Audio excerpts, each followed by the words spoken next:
Kongreso gusto ibalik ang prangkisa ng ABS-CBN na mag-operate TV at radyo.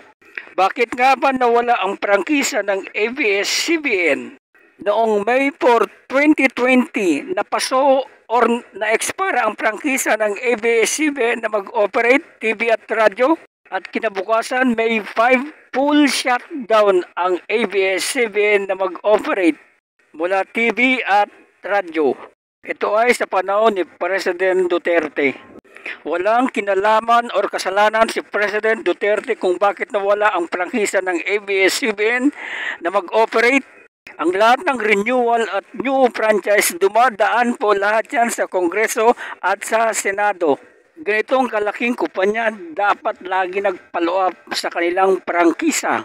Bakit nag-take for granted sila? Hindi nila pinaloob sa panahon ni Noynoy Aquino.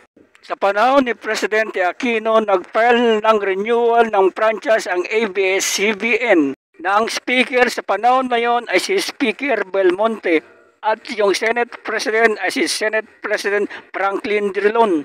Bakit sa panahon ni Presidente Aquino na hindi pumasa ang prangkisa ng ABS-CBN kahit man lang first reading para sa renewal ng prangkisa ng ABS-CBN? Hindi man lang pinag-usapan ang prangkisa ng ABS-CBN, ibig sabihin na tulog ang prangkisa sa panahon ni Presidente Aquino.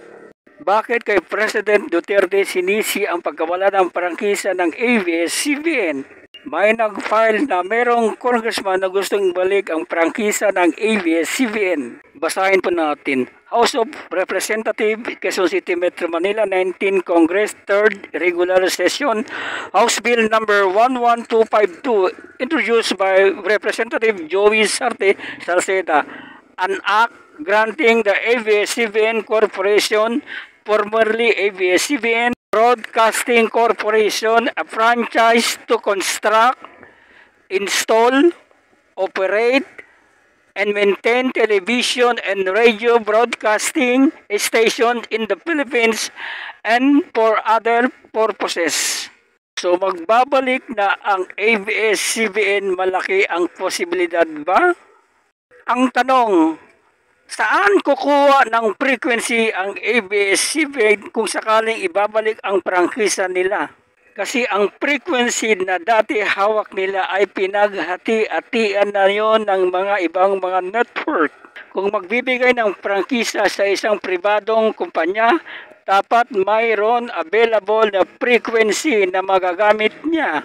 Kung may babalik din, well and good. Sa totoo lang, maganda naman talaga ang mga programa ng ABS-CBN.